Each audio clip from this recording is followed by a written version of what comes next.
Robert Johnson was born in 1911 and died in 1938 at the age of 27. Living with his mother on the cotton fields, young Robert could hardly be given formal training in music.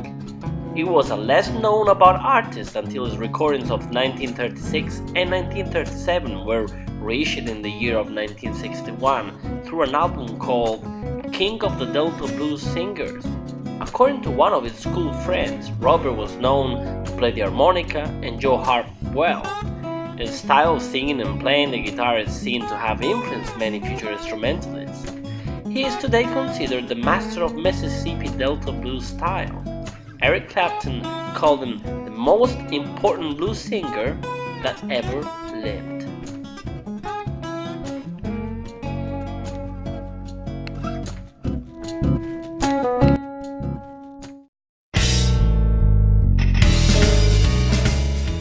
Elvis Presley was born in 1935 and died in 1977 at the age of 43. The king of rock and roll, Elvis Aaron Presley, the famous singer to sway the hearts of millions, did not know the theory of music either. He had an exceptional voice, which was never formally trained. He played his guitar relying entirely upon his own sense of music. Listening to the songs of Hank Snow and Jake Hess, he developed his own style. Paying to record some songs in his voice at Sun Records initially, he attempted to hear his own voice. He also believed to have been turned down at an audition for a local vocal quartet for not having an ear for harmony. Can you believe that?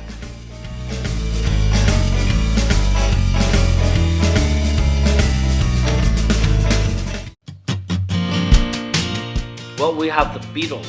The Beatles from 1960 to 1970.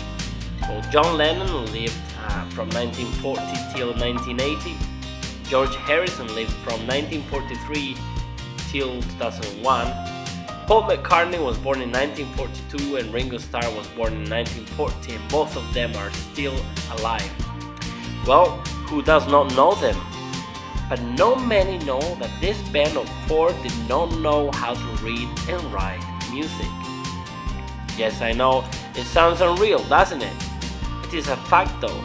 The Fab Four mesmerized the world audience with their rock music. The Beatlemania of the 1960s proved their mass appeal and popularity. As told to Playboy in a 1980 interview, John Lennon said, "None of us could read music. None of us can write it.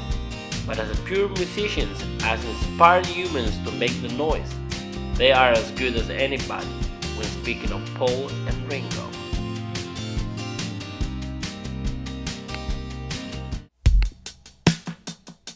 Jimi Hendrix was born in 1942 and died in 1970 at the age of 28. James Marshall, or Jimmy, known for his iconic compositions like Purple Haze and The Wind Cries Mary, was an American singer, guitarist, and songwriter. One of his first instruments was a one-stringed ukulele, which he had found in the garbage of an older woman's home. He followed the songs of Elvis Presley and learned music by ear. As his biography mentions, his inability to read or write music made him focus better on the music he heard. His praise in the Rock and Roll Hall of Fame, arguably the greatest instrumentalist in the history of rock music, qualifies him to be the most influential musician emerging to fame in a short span of just 4 years.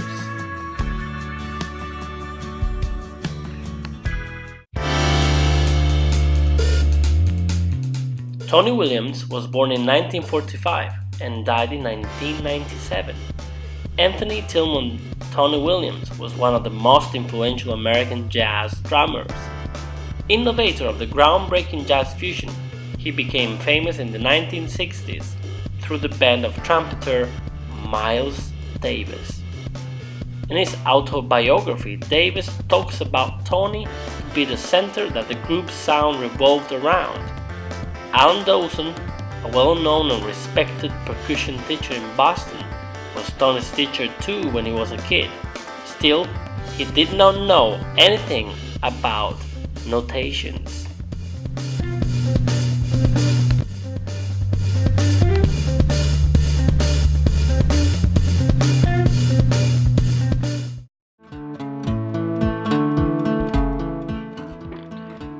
Eric Clapton was born in 1945. Eric, also known as Slow Hand, himself honestly shares about not being able to read music. In his autobiography, he mentions about his anxiety while at a guest session with Aretha Franklin. As he said, "I felt so nervous because I couldn't read music, and they were all playing from music sheets on stands." Besides being a blues guitarist, he is also a songwriter and a singer. Another distinct attribute of this amazing British artist is that he is the only one to have been inducted into the Rock and Roll Hall of Fame thrice. Out of that many his guitar playing influences, he admits to Robert Johnson being the most significant of all.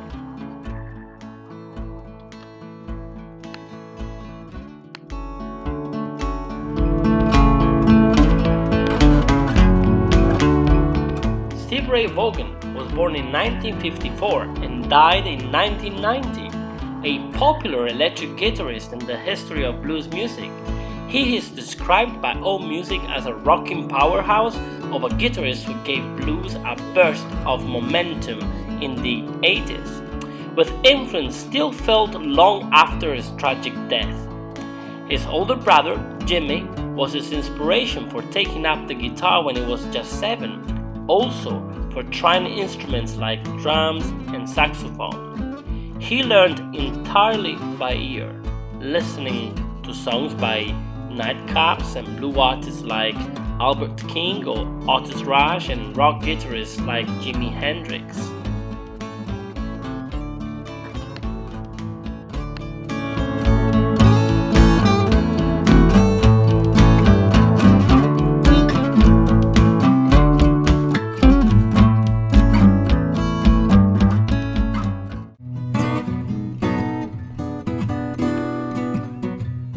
Eddie Van Halen was born in 1955.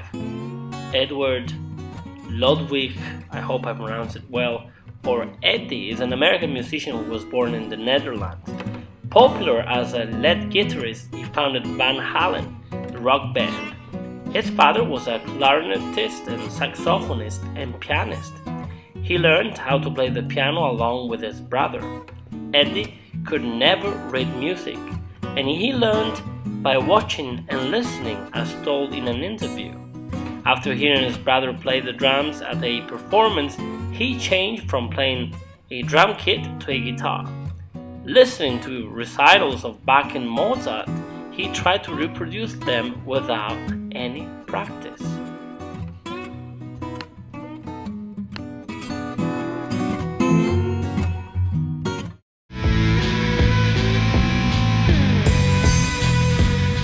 Tommy Emmanuel was born in 1955.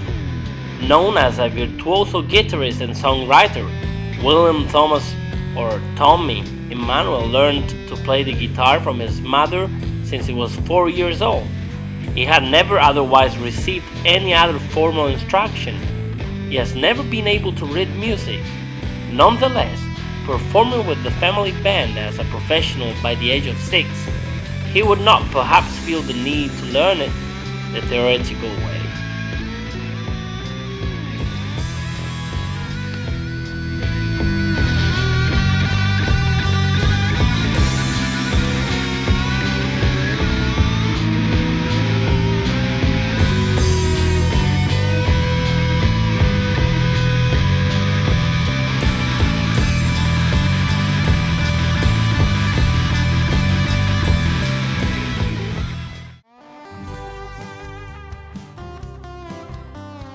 Well, here I am with Los Tex-Maniacs. It's a conjunto band created by Max Baca, who's the leader of the band, that created the band in 1997. Baca wanted to create a band that incorporated elements from genres such as rock and roll and jazz, while still honoring the roots of the conjunto tejano. The cool thing about this band is that in 2010, Los Tex-Maniacs won a Grammy Award. That's fantastic. They're really nice people, very friendly. They came to Palermo for a class, and they're all self-taught, and they have all my respect. I hope you like this video, and please subscribe. Take care, bye-bye.